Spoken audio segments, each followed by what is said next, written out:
Bonjour à tous, j'espère que vous allez bien. Je vous retrouve aujourd'hui pour une nouvelle découverte. Il s'agit de deux livres. Le premier, c'est Eve Babbitt, la tenue d'Ève, et le deuxième, c'est Eve à Hollywood.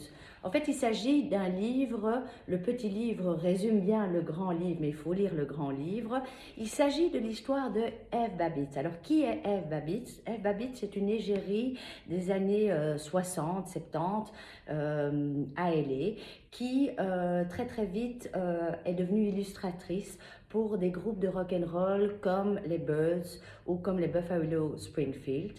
Et à un certain moment, à partir des années 70, elle va, par ses écrits, ses romans, ses nouvelles, révolutionner la vie artistique aussi à LA parce qu'elle est très impliquée dans la vie de LA. Et elle va être particulièrement connue, surtout, et immortalisée par une photo qui a été faite à l'occasion du vernissage de Marcel Duchamp au Pasadena Art Museum organisé par Walter Hobbs. Elle va être connue parce qu'elle va jouer en tenue d'Ève, et d'ailleurs le livre s'appelle comme ça, avec Marcel Duchamp aux échecs. Il faut bien rappeler que Marcel Duchamp, à l'époque, donc elle va jouer avec lui nu, pardon, et il faut bien rappeler qu'à l'époque, Marcel Duchamp, à ce moment-là, avait décidé d'abandonner l'art pour ne jouer plus qu'aux échecs.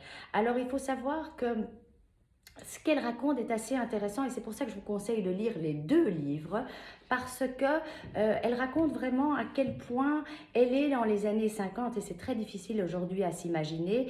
Eh bien, c'était un vide artistique, il n'y avait rien qui s'y passait. Tout se passait à New York parce qu'à New York, il y avait à ce moment-là la découverte des artistes comme Pollock, de Kooning, Motherwell ou Rothko. Mais à LA, c'était vraiment le désert, il n'y avait rien qui se passait. C'est difficile à croire. Et puis, elle raconte que finalement, les seuls gros collectionneurs qu'il y avait aux États-Unis, enfin pas les seuls, mais ceux qui remplissaient un peu le même rôle que les Stein, que Gertrude Stein et son frère, c'était Walter et Louise Arenberg, qui étaient des gens passionnés par le travail de Duchamp. Et donc, elle nous raconte à travers ce petit livre son histoire et aussi l'histoire finalement de cette photo qui a été immortalisée par Julian Wasser et qui donc reprend en fait sa partie d'échecs. Je pense que c'était lors du vernissage de Duchamp au Pasadena Art Museum. Alors, il faut savoir une chose, c'est qu'elle s'est liée, donc elle a été très active dans la vie artistique de LA. Et ses parents aussi étaient très actifs parce que son père était un musicien, il jouait dans un orchestre et sa mère par exemple était une militante, elle a par exemple à un certain moment elle s'est battue pour que au musée à LA ou même à LA tout court, il y ait des expositions et que les artistes de LA soient organisés.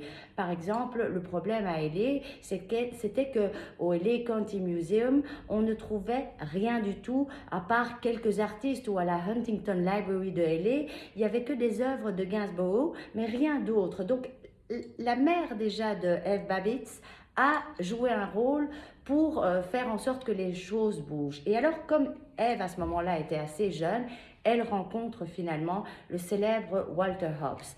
Qui est Walter Hobbs? Alors, il faut savoir que Walter Hobbs vient d'une famille de médecins et toute sa vie a été destiné d'abord, avant tout, à être médecin. Mais lui va être commissaire d'exposition. Il va aussi, c'est lui qui va pendant des années diriger la collection de Dominique Ménil.